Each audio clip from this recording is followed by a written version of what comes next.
Olá, meus irmãos, a paz do nosso Senhor e Salvador Jesus Cristo. Hoje nós vamos falar sobre Êxodo 14.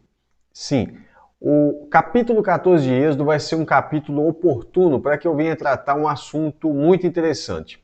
É necessário deixar claro algumas coisas.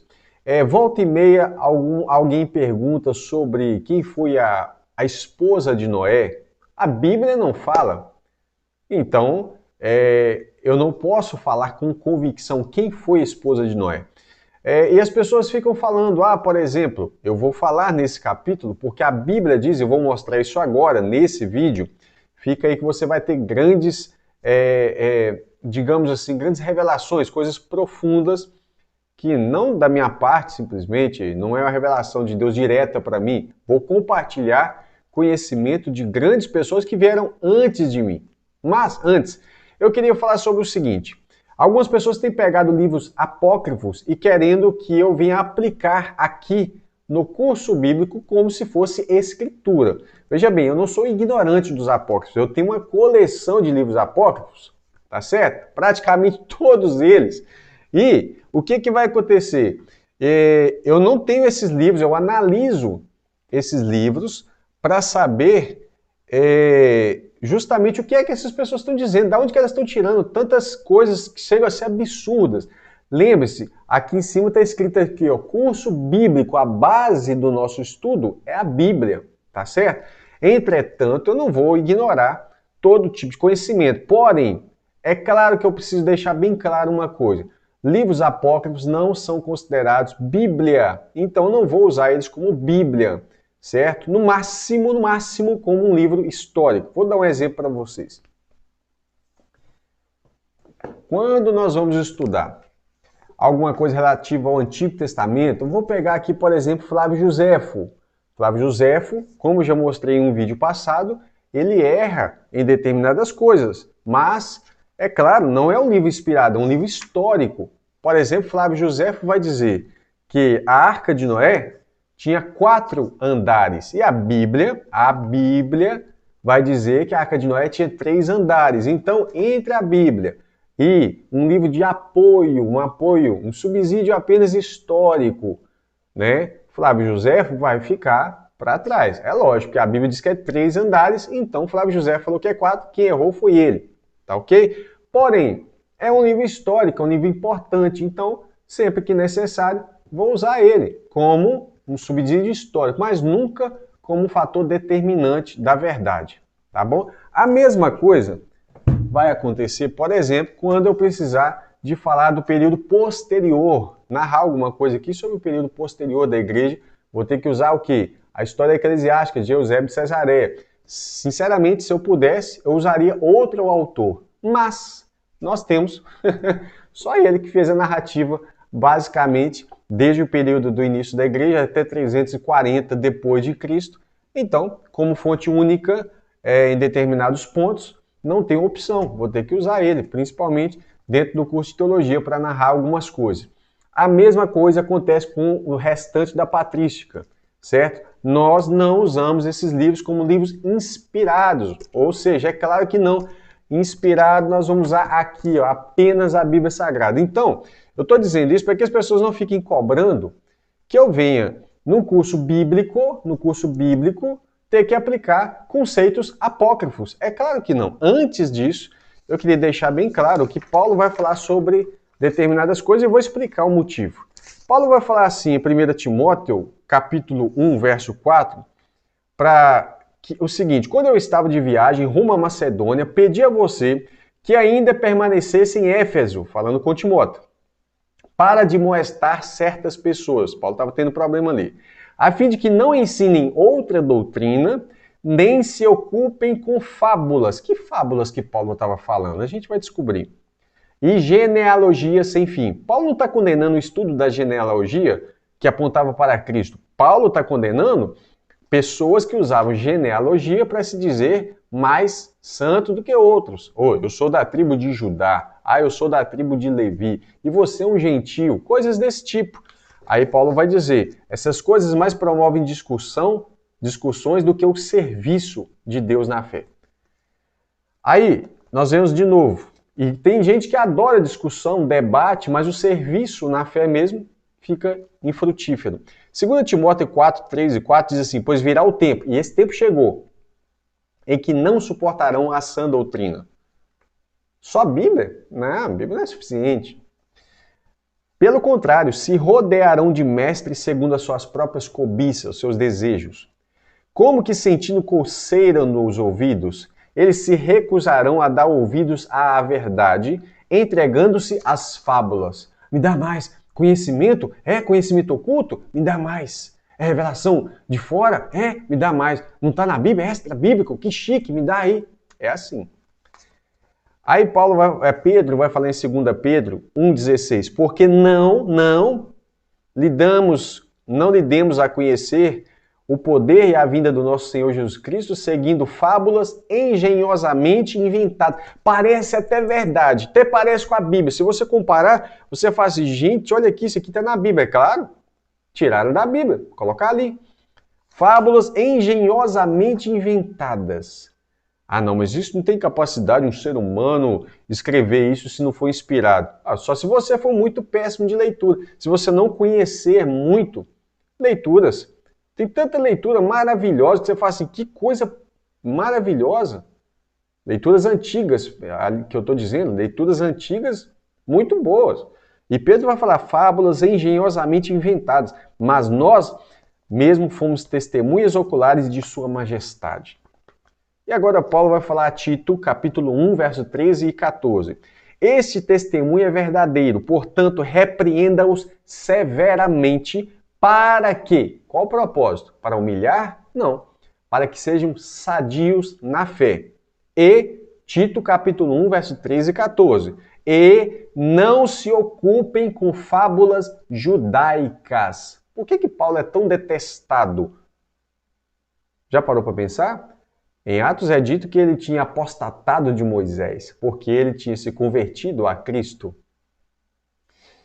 Então Paulo está falando para que seja sadio na fé, não se ocupem com fábulas judaicas, nem com mandamentos de gente que se desvia da verdade. Por que eu estou dizendo isso? Porque nesse capítulo aqui em específico, Êxodo 14, vai ser dito algo fundamental e, claro, como eu falei que eu leio e vejo muitos defeitos, eu queria compartilhar com vocês algumas coisas sobre, por exemplo, o livro de Jasher, ou o livro de Justos, né? Essa narrativa aqui vai estar no capítulo 81 do livro de Justos, o falso livro dos Justos, diga-se de passagem, um pseudoepígrafo, que nada mais é do que uma midrash recente, tá? É um escrito posterior, que não tem nada a ver com aquele livro que está escrito na Bíblia, mas muita gente acha que é o livro dos Justos que está escrito lá na Bíblia. Tudo bem. Capítulo 81, verso 40 e verso 41, que não constam em algumas versões desse livro espalhados por aí. Diz assim, e quando os filhos de Israel entraram no mar, os egípcios vinham atrás. Todo mundo conhece essa história, qualquer pessoa poderia pegar e escrever essa história, como aconteceu. E quando os filhos de Israel entraram no mar, e os egípcios vinham atrás deles, e as águas do mar caíram sobre eles, e todos eles afundaram na água, e nenhum dos egípcios se salvou, com exceção de Faraó. Não é isso que a Bíblia diz. E eu vou mostrar para você que em todo o período da patrística, por exemplo, eles todos sabiam que Faraó tinha afogado. E por que aqui está dizendo que Faraó foi, exceto todo homem egípcio que estava perseguindo, morreu, com exceção de Faraó, que deu honra a Deus e creu nele. Por isso, Deus não levou a morrer naquele momento com os egípcios. É isso que a Bíblia diz? Não. Não. Mas está aqui no livro apócrifo, chamado Livro dos Justos, que é uma midrash judaica, recente, diga-se de passagem. Eu vou mostrar quão recente ela é, tá? E Deus ordenou aí no verso 41, que não consta em algumas versões desse livro, e Deus ordenou a um anjo a levá-lo de entre os egípcios e mandou para a terra de Nínive, mandou Faraó para a terra de Nínive e reinou sobre ela por um longo tempo. Olha, está errado, está tudo errado. Que Deus preservou o Faraó, que levou para a terra de Nínive, nada disso está escrito na Bíblia. A Bíblia está falando que ele morreu. Eu vou mostrar agora. Isso aqui, como eu falei, trata-se de uma midrash recente. Inclusive, esse falso livro dos justos, que não é o que a Bíblia cita, cita a França e o rio Sena. Isso mesmo, a França. Está escrito França e o rio Sena. Se você quiser conferir, está no capítulo 10, no verso 8. Fala que Moisés tinha 27 anos, entre outras coisas, fala que Moisés tinha 27 anos quando começou a reinar em Cuxi, que é a Etiópia.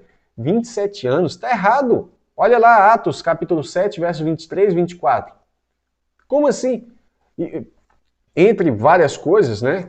Vai falar sobre uma mulher que Moisés teve também em Cuxi, e aí essa explicação vai levar lá para 27 anos, quando Moisés começa a reinar em Cuxi.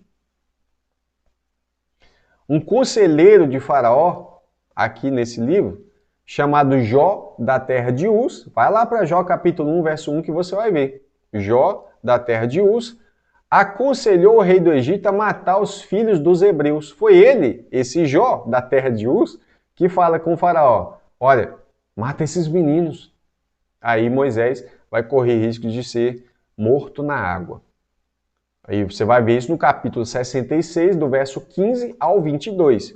Entre outros tantos, né? Então, isso aqui não se trata do livro original, verdadeiro, de Justos, livro dos Justos, né? Citado em Josué, capítulo 10, verso 13, e também 2 Samuel, segundo livro do Samuel, capítulo 1, verso 18. Então, para deixar bem claro, né? Entre outros vários erros que tem essa Midrash, que uma Midrash nada mais é do que um comentarista, um comentário de alguém posteriormente que vai comentar sobre aquilo ali. Só que algumas pessoas estão acreditando que esse livro é o livro do justo citado lá em Josué 10:13 e em 2 Samuel 1:18. Não é o mesmo livro. Entendam isso, por favor. Vários desses livros apócrifos você pega e você vê vários erros grotescos, né? Mas as pessoas insistem em tentar, né, inserir isso aí como que eu tenho a obrigação de trazer isso aqui para o curso bíblico online. Não vou fazer isso, tá ok? Não quer dizer que eu jamais possa citar alguma coisa que está relacionada com isso, mas a questão toda eu não vou trazer isso como parte da Bíblia. Eu vou sempre falar, se eu falar, ó, Joséfo fala isso. Agostinho falou sobre isso. Eu vou estar falando dessa maneira, mas não vou colocar isso como Bíblia, não tem nem como, né? Vamos lá. Uma coisa que eu queria falar sobre a morte de Faraó no Mar Vermelho. Faraó morreu. Não foi só os soldados de Faraó que morreu. Por exemplo, aqui está falando, nesse falso livro dos justos, falso livro de Jasher, vai falar que nenhum homem egípcio se salvou, com exceção de Faraó. Ou seja, só Faraó que se salvou, que deu honra a Deus e criou nele. Não está escrito isso na Bíblia. Está dizendo que Deus matou o Faraó lá no Mar Vermelho e morreu no Mar Vermelho. Vou mostrar isso. Salmo 78, e eu vou pegar algumas passagens de Salmo maravilhosas para você meditar. Salmo 78, verso 53, diz assim: dirigiu com segurança e não tiveram medo, ao passo que o mar submergiu seus inimigos. Até aqui não falou nada do Faraó. Mas é claro que entre os perseguidores, Faraó estava lá. Salmo 105, verso 39. Deus estendeu uma nuvem que lhes servisse de todo, ou os cobrissem, os envolvessem, e um fogo para os iluminar de noite. Salmo 106, versos 7 ao 14. Nossos pais no Egito não entenderam as tuas maravilhas. Não se lembraram da multidão das tuas misericórdias e foram rebeldes junto ao Mar Vermelho. Como está na Septuaginta, Mar Vermelho. Posteriormente, o texto hebraico que a gente tem do Antigo Testamento hoje não é traduzido a partir, por exemplo, dos manuscritos do Mar Morto, que são antigos tanto quanto a Septuaginta. A Septuaginta, que veio 1000 anos antes, é a tradução do hebraico antigo, não é o hebraico que a gente usa hoje, que é o hebraico massoreta, tá ok? O hebraico massoreta veio 1000 anos, cerca de 1000 anos depois da Septuaginta, e não coloca Mar Vermelho, coloca Mar de Juncos, mas a Septuaginta coloca Mar Vermelho. Isso tem uma revelação incrível, o fato desse mar ser chamado Mar Vermelho. E não é um lago, como muitos moderninhos querem dizer. Não era um mar vermelho, era um lago, como se fosse impossível para Deus abrir um mar de verdade. Abrir uma lagoa até que vai, um vento forte passa, mas não é isso que a Bíblia diz. A Bíblia diz de águas profundas e da força das águas. Vamos lá. Nossos pais no Egito não entenderam as maravilhas, não se lembraram da multidão das tuas misericórdias e foram rebeldes junto ao mar, o mar vermelho. Mas Deus os salvou por amor do seu nome, para lhes revelar o seu poder. Repreendeu o mar e ele secou. Ele os fez passar pelos abismos, como por um deserto. Passou no fundo do mar como se estivesse passando em terra seca, como num deserto. Salvou-os das mãos de quem os odiava e os resgatou do poder do inimigo. Quem tinha poder sobre eles é Faraó. As águas cobriram os seus opressores, nenhum deles escapou. A Bíblia diz que nenhum deles escapou. E não tem, exceto Faraó. Mas vamos lá, que tem muito mais. Então creram nas suas palavras e lhe cantaram louvor, que é do capítulo 15, que é o Cântico de Moisés, que aparece em Apocalipse também. Nenhum deles escapou, então creram em suas palavras e lhe cantaram louvor. Também Miriam vai pegar o tamborim lá e vai cantar. Logo, porém, se esqueceram das obras de Deus e não esperaram pelos seus desígnios. Entregaram-se à cobiça no deserto, Paulo vai falar disso, e nos lugares áridos puseram Deus à prova, ou tentaram ao Senhor. Salmo 77, versos 16 ao 20. As águas te viram, ó Deus, as águas te viram e temeram. Até os abismos se abalaram. Olha para você ver que coisa. As águas te viram, Deus. As águas te viram e tiveram medo, temeram. Aí ele vai falar: até os abismos se abalaram, grossas nuvens se desfizeram em água. Houve trovões nos espaços. Também as tuas setas cruzaram de uma parte para outra. O estrondo do teu trovão ecoou na redondeza. Os relâmpagos iluminaram o mundo e a terra se abalou e tremeu.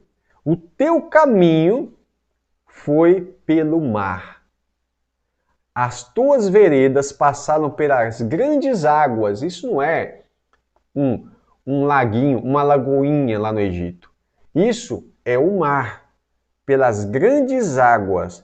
Mas ninguém encontrou as tuas pegadas. O teu povo, tu o conduziste como rebanho pelas mãos de Moisés e de Arão. Olha que verso. O teu caminho foi pelo mar. Aí, esse Salmo 77, 16 a 20, vai falar que as águas te viram, ó Deus, as águas te viram e temeram. Agora, olha que interessante. Por quê? Como eu disse, citaria a patrística para fins de análise de como que a igreja sempre entendeu esses trechos. Ela nunca pregou que Faraó escapou. Ela não pregava isso, ela pregava que Faraó também morreu. Um exemplo disso está na primeira carta de Clemente aos Coríntios, 51.5. Fala assim: o Faraó, seu exército e todos os chefes do Egito com os carros e aqueles que os montavam, afundaram no Mar Vermelho e pereceram. Seus corações insensatos se endureceram depois dos sinais e prodígios que Moisés, o servidor de Deus, tinha realizado no Egito. Então Clemente estava falando aqui que Faraó, o seu exército e todos os chefes do Egito afundaram no Mar Vermelho e pereceram. Outro testemunho de pregação da igreja ao longo da história, que constatava que a igreja sempre pregou que Faraó também morreu, eu não entendo porque tem crente que não entende isso, está aqui em Teófilo de Antioquia. Terceiro livro autólico, 21. Ele vai falar várias coisas aqui nessa porção e vai falar assim: a respeito de quem os expulsou, cujo nome era Faraó, ele não reinou mais sobre os egípcios, pois, saindo em perseguição aos hebreus, afogou-se com o seu exército no Mar Vermelho. Ou seja, além do Clemente, Teófilo de Antioquia também pregava que Faraó afundou no Mar Vermelho. E da onde que eles tiraram isso? Da Bíblia, porque aqui está falando que Faraó morreu. Faraó. Quer ver aonde? Salmo 136, verso 13 a 15. Aquele que dividiu o mar vermelho em duas partes, nosso Deus, porque a sua misericórdia dura para sempre. E fez Israel passar pelo meio dele, porque a sua misericórdia dura para sempre. Mas lançou Faraó e o seu exército no mar vermelho, porque a sua misericórdia dura para sempre. Salmo 136, do 13 ao 15.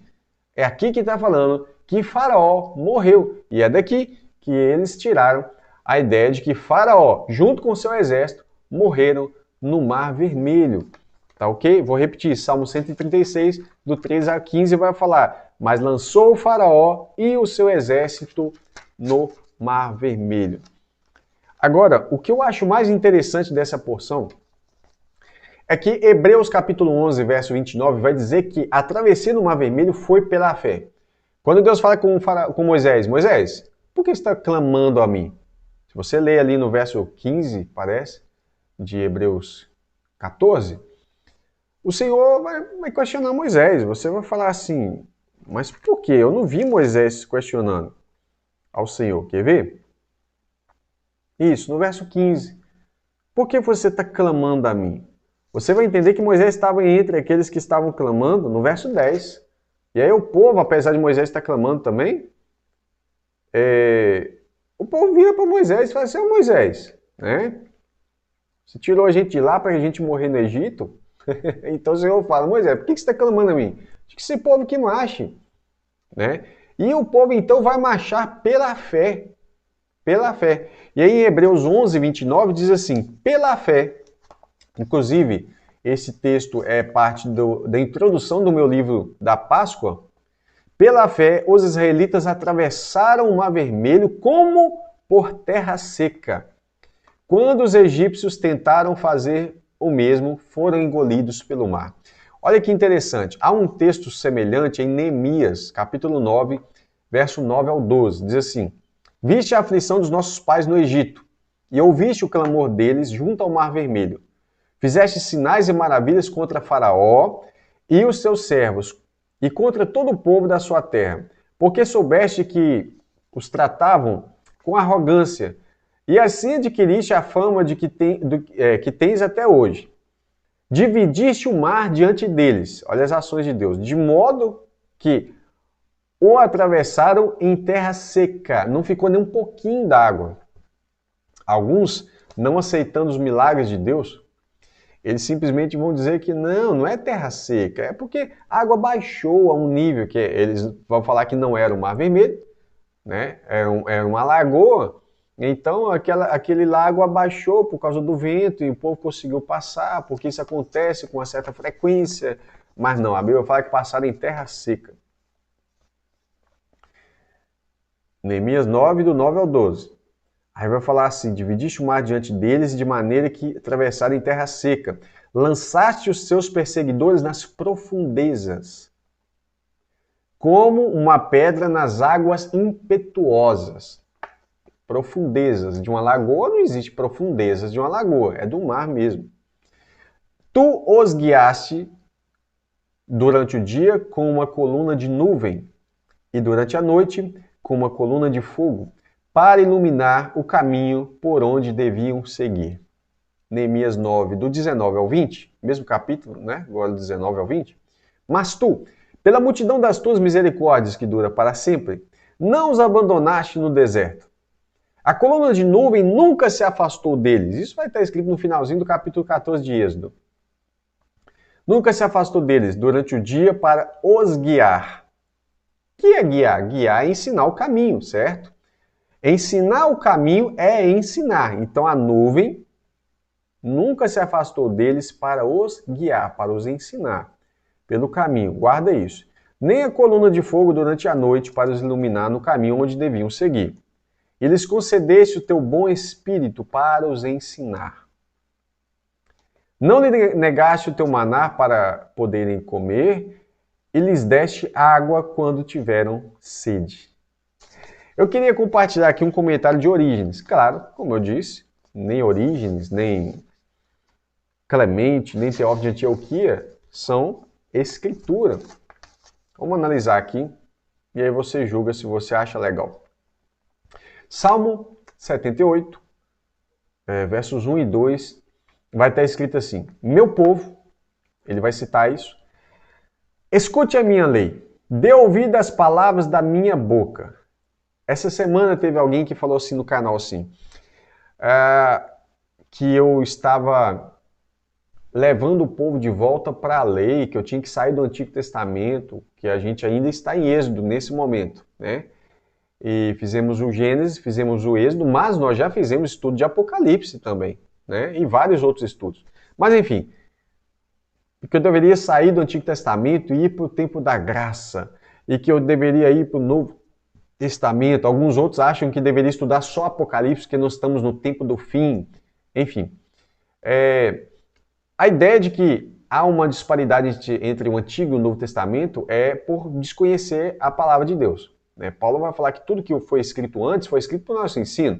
Afinal de contas, as citações abundantes do Antigo Testamento no Novo Testamento prova que um está conectado com o outro. E mais, né? Isso aqui é curso bíblico. Eu até falei, o curso bíblico começa no início da Bíblia, que é Gênesis. Não tem como eu começar um curso bíblico por Jeremias, por exemplo, né? Agora vamos lá. Olha esse salmo que Orígenes vai citar. Salmo 78, versos 1 e 2. Meu povo, escute a minha lei, dê ouvidos às palavras da minha boca. Abrirei os meus lábios para proferir parábolas. Olha o que Deus está dizendo. E publicarei enigmas dos tempos antigos. O que está dizendo aqui? Peraí. Meu povo, escute a minha lei. Lá no tempo de Moisés. Dê ouvidos às palavras da minha boca. Abrirei os meus lábios para proferir parábolas. Isso aponta para Cristo em parábolas, é lógico. E publicarei enigmas dos tempos antigos. Existem coisas que estão lá, escrito lá atrás, que eles aconteceram de fato, mas aquele acontecimento aponta para tipologias maravilhosas. Nós temos visto isso ao longo do curso abundantemente. Mas olha aqui para você ver o comentário do Orígenes. Se a lei de Moisés não contivesse nada que elucidasse os significados simbólicos, o profeta não diria a Deus em sua oração: desvenda ou abre os meus olhos, ou tira o véu. Desvendar é tirar o véu. Desvenda os meus olhos para que eu contemple as maravilhas da tua lei. Salmo 119, 18. Presta atenção. Tira a venda dos meus olhos para que eu contemple as maravilhas da tua lei. Ou seja, abre os meus olhos espirituais para que quando eu for ler, eu venha ver as maravilhas ou descobrir os tais enigmas que foram publicados nos tempos antigos. Aí ele fala, mas na realidade ele sabia bem que há um véu de ignorância cobrindo o coração daqueles que leem e não compreendem os sentidos figurados. Ele não está negando aqui a literalidade. Ele só está dizendo que há coisas profundas ali que estão ocultas aos olhos daqueles que estão vendados. E Paulo vai falar disso também. Este véu é retirado por favor divino ou por graça divina quando Deus ouve aquele que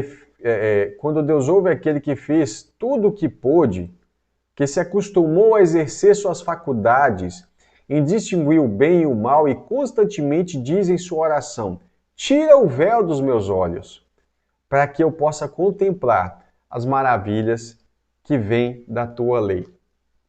Percebeu o que ele fala?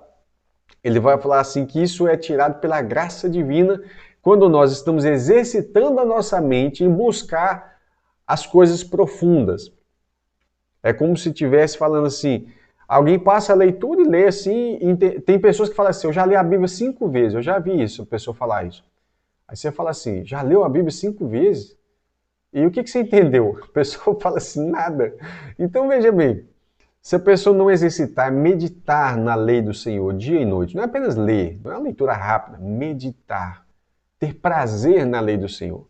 Isso é meditar na lei do Senhor. E aí ele está falando isso, que Orígenes está dizendo que há um véu que é removido quando a pessoa pede ao Senhor, Senhor, revela para mim as maravilhas da tua lei. Romanos 15, verso 4, Paulo vai dizer assim, Pois tudo não é uma parte, tudo não é quase tudo não é 99,9%, tudo é tudo. Guardou? Romanos 15, verso 4. Anota aí na sua Bíblia, isso aí está circulado na minha Bíblia. Vou te dar uma dica. Não risca de caneta não, eu fazia muito isso. Pega um lápis, hoje eu uso muito esse negocinho aqui, ó, tá? Deixa eu mostrar o que é esse aqui. Aqui, ó. É um marcador de gel. Eu gosto dele, mas ele apaga com o tempo. Um lápis de colorir. É bom para você marcar. Romanos 15, 4. Pois tudo o que no passado foi escrito, antes de Paulo, ou seja, no Antigo Testamento, para o nosso ensino foi escrito. A fim de quê? Mas ele não está falando tudo, absolutamente tudo. Ele está falando tudo de escritura. E está no texto falando isso. A fim de que, pela paciência e pela consolação das escrituras, tenhamos esperança. Ah, mas esses apócrifos aí, quem disse que não é... Ora, não faz parte do Antigo Testamento. Não é a Igreja Católica Apostólica Romana que escolheu o Antigo Testamento, não. Isso já estava pronto lá. Né? Então, quando eu estou falando de apócrifos, eu não estou nem citando, não estou falando absolutamente daqueles livros que estão na Septuaginta, que estão na tal da Bíblia Católica, chamada assim, Bíblia Católica não. Eu estou falando de outros, vários e vários livros, como, por exemplo, o tal do falso livro de Justus, que roda hoje, que é uma midrash, né? E não é uma midrash recente, que cita, inclusive, a França e o rio Sena, para você ter ideia. A não ser que você vai falar que na época de Samuel e de Josué já existia a França e rio Sena, né? Vamos lá. Então, Paulo está falando que tudo que foi escrito das Escrituras no passado, para o nosso ensino, foi escrito. Paulo estava vendo muito mais do que simplesmente a literalidade do texto, mas ele olhava com os olhos espirituais. Paulo vai fazer alegorias, por exemplo, da Antiga Aliança, fantástica alegoria da Antiga Aliança com a Nova Aliança, em Gálatas 4. Leia lá a partir do verso 20, se eu não me engano, Paulo vai fazer uma alegoria maravilhosa, né? Agora, claro, inspirado pelo Espírito Santo. Segunda aos Coríntios 3, verso 14 a 16. Olha, eu vou fazer um grifo nosso, que é quando eu vou falar dos judeus, porque isso não está no texto, mas eu vou especificar. Segundo aos Coríntios 3, 14 a 16, Paulo diz, mas a mente deles quem? Dos judeus, se endureceu, pois até o dia de hoje, na época que Paulo escreve, mas isso até o dia de hoje, o mesmo véu que tapava a glória do rosto de Moisés, para que eles não vissem a glória de Deus, eles não viam. Olha que interessante, Paulo está dizendo, da mesma forma que os judeus não conseguiriam ver a glória de Deus no rosto de Moisés, quando eles leem Moisés hoje, eles não conseguem ver a glória de Deus. É isso que ele está dizendo. Então vamos lá. Ele fala aqui, pois até hoje o mesmo véu permanece sobre a leitura da antiga aliança. Então quando eles leem a antiga aliança, os judeus que não creram em Jesus, que não se converteram a Cristo, eles, e não tem dessa, tem muita gente falando na internet assim, judeu, quando conhece Jesus, ele não se converte, ele se completa. Isso é uma falácia, isso é uma mentira. A Bíblia diz que ele se converte, ele precisa se converter. Converter é mudar de rumo. Como um gentio, do mesmo jeito, a situação de ambos é afastado de Deus até que se encontrem com Cristo. É assim que está escrito em Efésios 2, por exemplo. Ou, se quiser, só ver a conversa de Jesus a partir do momento em que a Bíblia diz assim, conhecereis a verdade vos libertará. Quem estava falando ali? Jesus estava falando com os judeus. E aí, a conversa vai ficar feia. Lê ali para frente, né? João 8,32. Quando Jesus começa a falar assim, os judeus apelam com ele. Para libertar de quê? E aí Jesus vai falar, até falar assim, vocês têm por pai o diabo. E quem tem por pai o diabo? E ali eram os judeus. Aí eu te pergunto, quem tem por pai o diabo é filho de Deus? Não, não é filho de Deus. Aqueles que estavam sem Jesus. E aí ele fala o seguinte, Aí eu te pergunto, esses aí tem ou não tem que se converter a Jesus? Tem, mas tem gente que vai falar que não. O judeu, quando conhece Jesus, não se converte, ele se completa, conversa fiado, tem necessidade de completar, tá? Se converter. E Paulo vai falar isso aqui, em 2 Coríntios 3, do 14 ao 16. Vai falar, 2 Coríntios 3, 14 e 16. Mas a mente deles, dos judeus, se endureceu, pois até o dia de hoje, o mesmo véu permanece sob a leitura da antiga aliança, do Antigo Testamento. Não foi tirado, pois só em Cristo ele é removido, para ver a glória de Deus. Mas até hoje, quando Moisés é lido, então quando eles olham para o rosto de Moisés na leitura da antiga aliança, o véu está posto sobre o coração deles, que não foi circuncidado ainda. Deles quem? Dos judeus. Quando, porém, alguém dos judeus, se converte ao Senhor, o véu é tirado. Aí agora eles conseguem ler e ver claramente a glória de Deus. Aí esse judeu que veio para Cristo, se converteu a Cristo, é tirado dele o véu, e ele consegue ver perfeitamente a glória de Deus na leitura da antiga aliança. Olha que coisa. Mas não é aquele que veio para Cristo pela metade, que ainda fica tentando levar as pessoas para o Sinai, para o Sinai, né? Usando o nome de Sião. Não, né? Sião é Novo Testamento absoluto, é a nova aliança. Quando fica tentando levar as pessoas para o Sinai, não adianta usar o nome de Sião. Vai ser Sinai do mesmo jeito. Olha uma citação de Orígenes que eu achei fantástico. Eu vou ler primeiro a passagem de Paulo para você entender o que ele fala. Paulo vai falar assim, que agora Paulo está lendo a antiga aliança sem ter os olhos vendados. 1 Coríntios 10, do 1 ao 4. Ora, irmãos, conectado com Hebreus, com Êxodo 14, que a gente está lendo.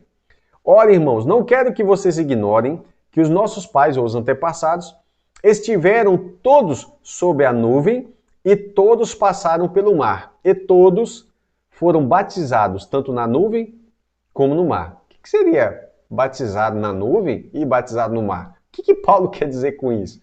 Paulo não está lendo a antiga aliança com os olhos vendados. Paulo está lendo a antiga aliança, vendo o brilho de Deus no rosto de Moisés. O rosto, entre aspas, aqui é o escrito, as escrituras. Sob a leitura da antiga aliança, ele está tendo os olhos desvendados. E ele fala que eles foram batizados na nuvem, coisa lá de cima, e no mar. Todos eles comeram do mesmo alimento espiritual e beberam da mesma bebida espiritual. Porque bebiam de uma pedra espiritual. Você sabe que eles comiam o pão que desce do céu, que é o maná, que aponta para Jesus. Mas e essa bebida? Ele fala, porque bebiam de uma pedra espiritual que os seguia. A pedra seguia eles. E a pedra era Cristo. Olha para você ver o que é a leitura com os olhos desvendados. Paulo está falando, todos eles comeram de uma comida espiritual e beberam de uma bebida espiritual. Porque bebiam de uma pedra espiritual que os seguia. E essa pedra era Jesus, era Cristo. Olha, irmãos, a leitura que Paulo faz. Agora, Orígenes, nas homilias sobre Êxodo, ele vai falar assim, a maneira de Paulo interpretar difere do simples literalismo. O que os judeus consideram ter sido apenas uma travessia do Mar Vermelho, Paulo chama de batismo. O que eles acreditam ter sido apenas uma nuvem, ele chama de Espírito Santo, ou seja, batismo nas águas e no Espírito Santo. Por que será que Deus escolheu batizar aquele povo nas águas do Mar Vermelho? É interessante. Eu vou ler um comentário sobre Ambrósio de Milão. Ambrósio na verdade, é um resumo de todo o conceito de Ambrósio sobre a questão do Mar Vermelho. Talvez seja um conceito completo, né? Talvez você vai falar, ficou faltando isso, mas eu vou tentar ser mais breve possível. Ambrósio compara os efeitos do batismo e da confirmação ao que ocorreu com o cego de nascença de João 9. Ele era cego e não via, mas agora passa a ver. Retomando a exegese tipológica, busca no Antigo Testamento as figuras do batismo no dilúvio. Lembra do dilúvio de Noé? Pedro, se não me engano, vai falar que a arca era a tipologia de Cristo, a arca que nos salva, né? Ali no batismo. Aí ele vai falar aqui, na passagem dos israelitas pelo Mar Vermelho, na própria libertação da escravidão do Egito, na nuvem que acompanhava os israelitas no deserto, vê a sombra do Espírito Santo. Sombra é tipológica. Na cura de Naamã, né, que era lá um dos comandantes do exército do rei da Síria, ele foi batizado ali, praticamente, ele teve que mergulhar 7 vezes no Rio Jordão, é uma espécie de batismo, e na piscina de Betesda, de João 5, verso 4. Agora Ambrósio vai falar assim, a coluna de nuvem, porém, é o Espírito Santo.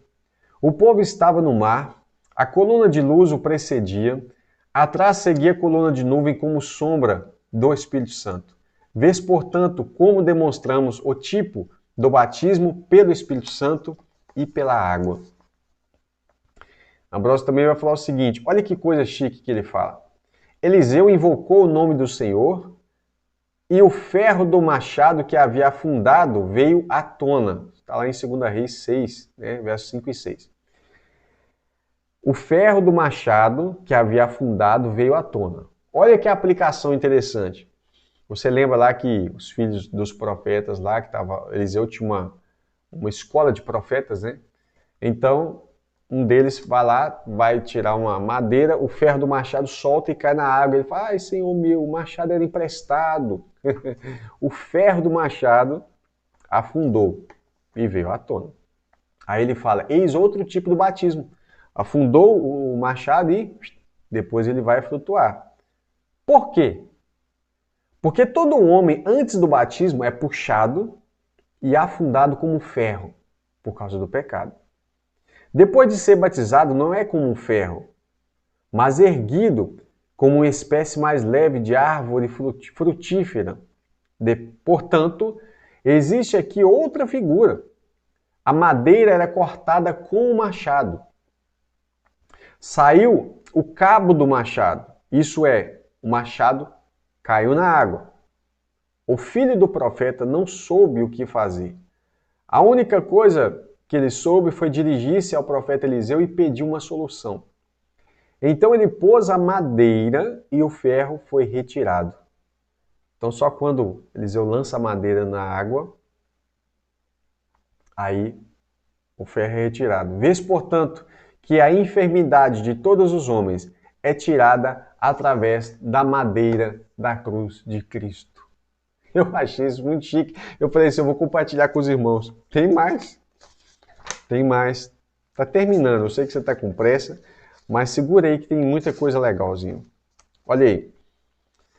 Esse comentário aqui também vai ser do... Aqui já não é do Ambrósio, é do Agostinho de Hipona. Tenho 3 comentários do Agostinho e um do João Crisóstomo, tá? Agostinho vai falar o seguinte.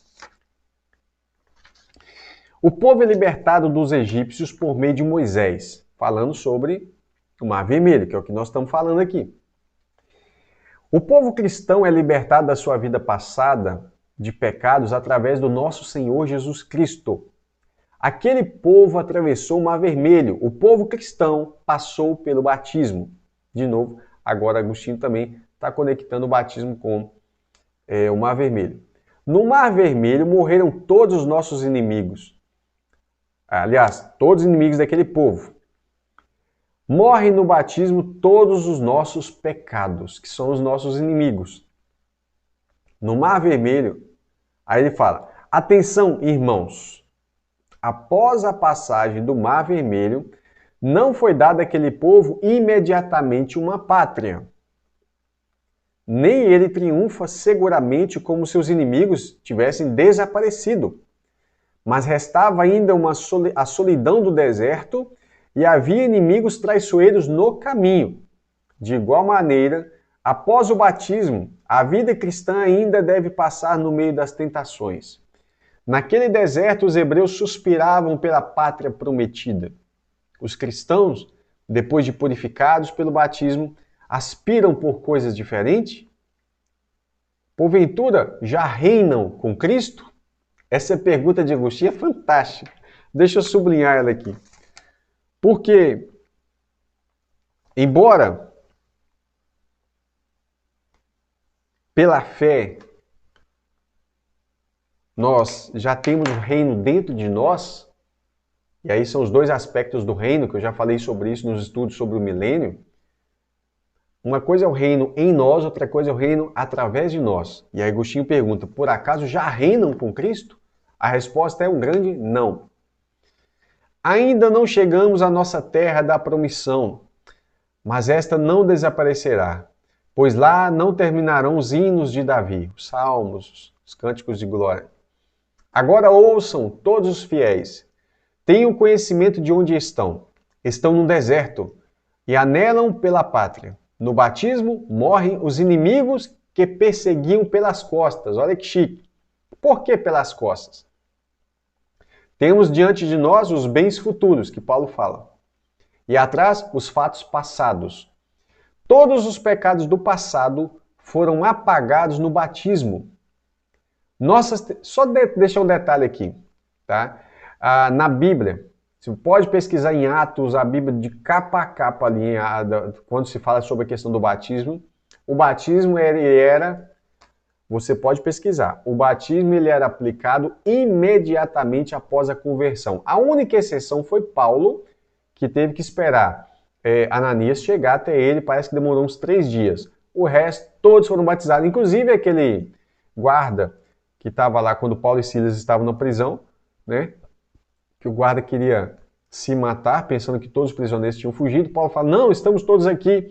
Paulo vai naquela mesma noite, de madrugada, ele pregou, as pessoas acreditaram e ele nem esperou chegar de manhã. Naquela madrugada ele batizou aquele guarda e toda a sua família que creu em Jesus.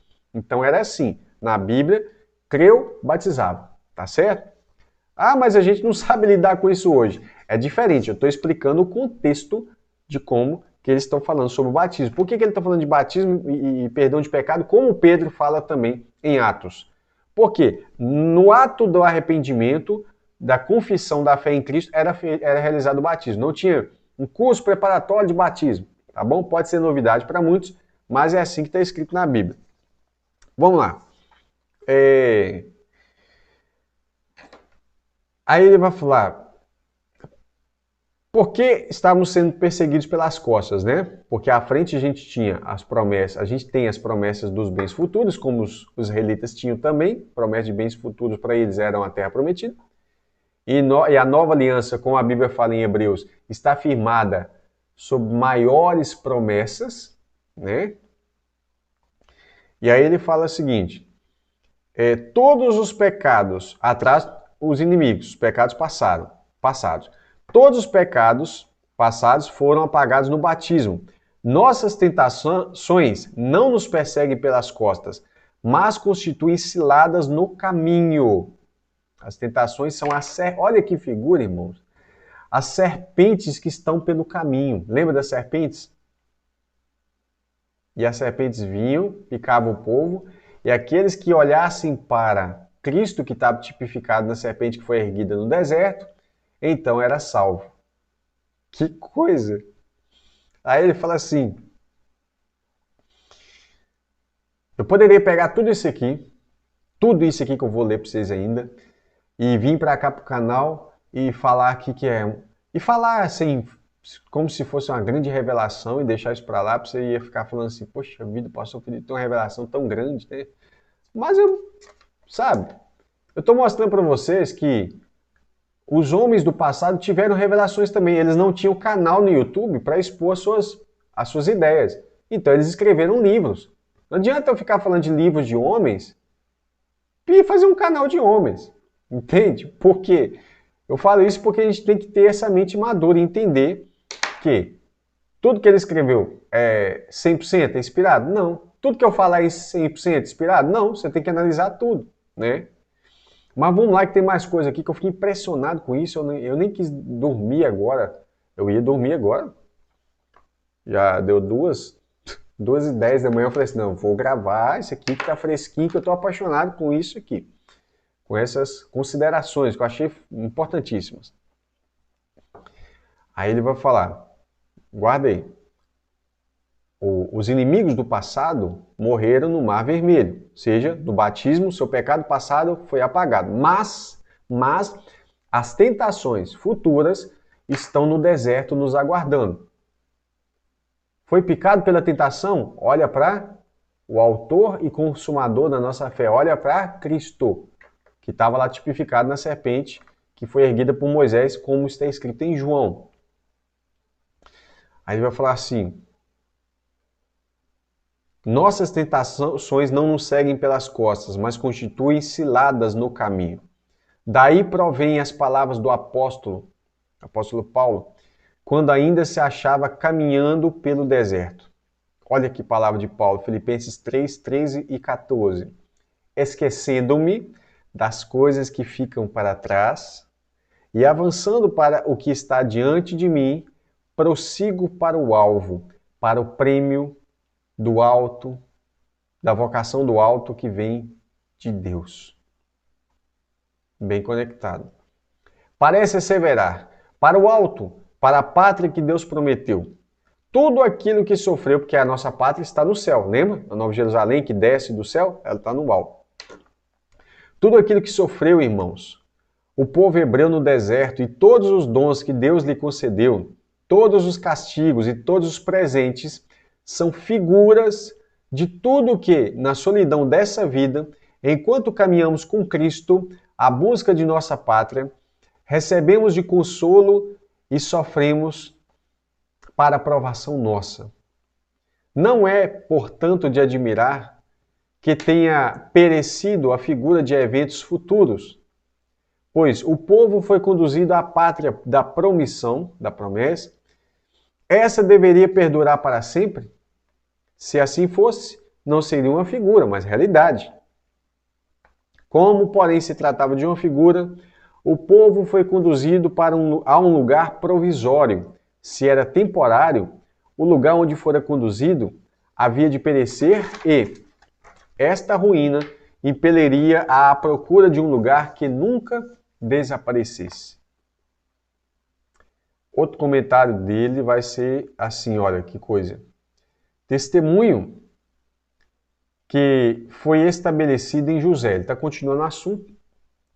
Testemunho que foi estabelecido em José ao sair da terra do Egito. Aí você fala, mas como assim José saiu da terra do Egito? José entrou no Egito, mas não saiu. Ele fala, ele está falando aqui dos... Eu vou ler para você entender. Testemunho que foi estabelecido em José ao sair da terra do Egito. Vede aqui indicado o 5º dia da semana. Quando José saiu do Egito, isto é, o povo que se originou de José, aí você tem Efraim e Manassés e os seus descendentes. Esse é José a qual ele está se referindo. Que crescera, atravessou o Mar Vermelho.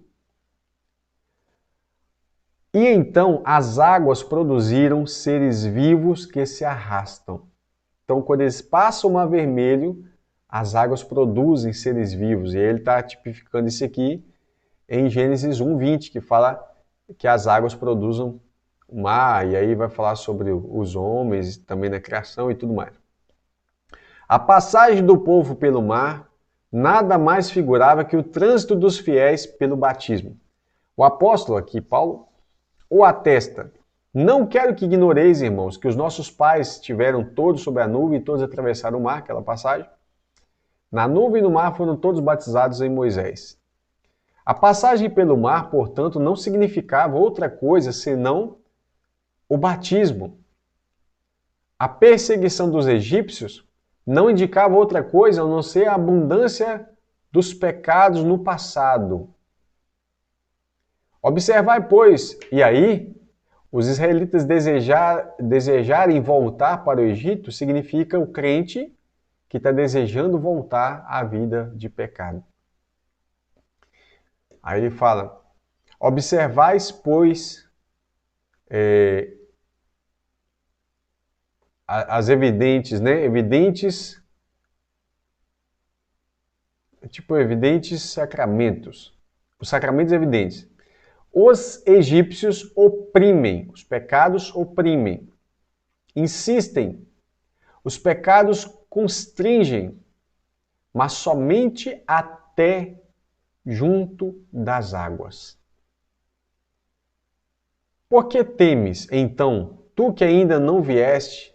Aí ele está fazendo um apelo chamando o pecador que ainda não recebeu a Cristo e passou pelas águas. Por que temes então, tu que ainda não vieste, aproximar-te do batismo de Cristo, atravessar o Mar Vermelho?